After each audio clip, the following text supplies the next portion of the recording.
About 12,000 years ago, agriculture and animal domestication emerged in Southwest Asia and Mesoamerica. But before that, foraging culture was the only sustainable lifestyle. Hunter-gatherers had a variety of strategies they used to hunt and trap their prey, such as mammoths and bison. Nowadays, to include bison in your diet, you can just head to your favorite burger spot and take a seat. This change in lifestyle over time has also changed the very structure of our bodies, and at Penn State's Center for Quantitative Imaging, those changes are being studied.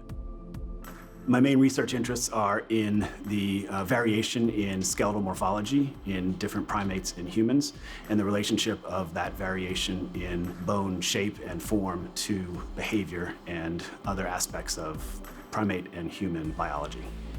A lot of what our research is showing is that earlier hunter-gatherers, people who are more active, have much more bone, even at the same body size. So they are probably growing stronger skeletons because of the types of behaviors that they're engaging in.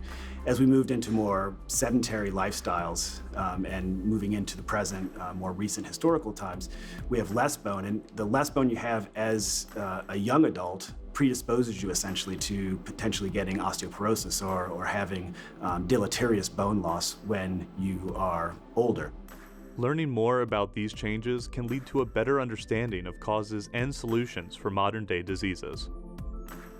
We'll be able to potentially provide a baseline of variation that will allow us to then compare what modern people are doing and potentially come up with some preventative mechanisms for increased activity, better diets, and other intervention-type approaches that would help alleviate some of the stress on the medical system that osteoporosis is posing.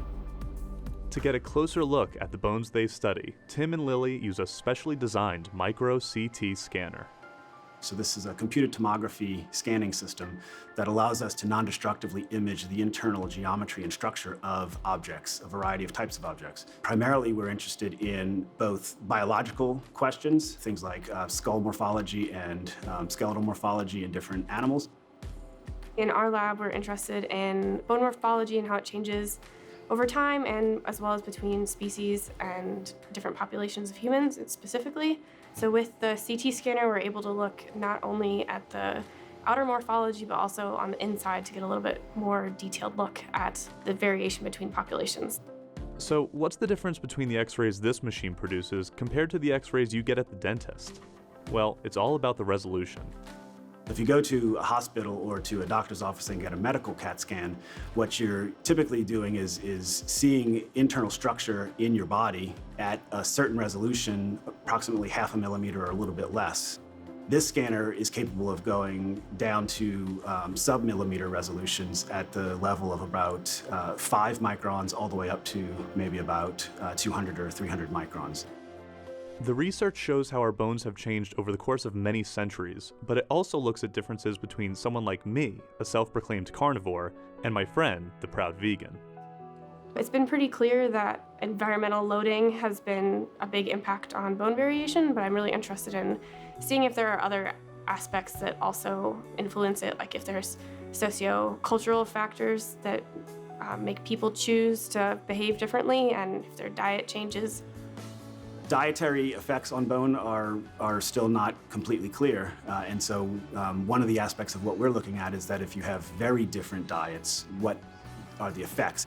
We use to say something about lifestyle and activity, and these images allow us to go even deeper so we can see at a much finer scale some of the internal structure of bone that has not been accessible without destroying the bone until very recently. Vital research indeed. Make no bones about it.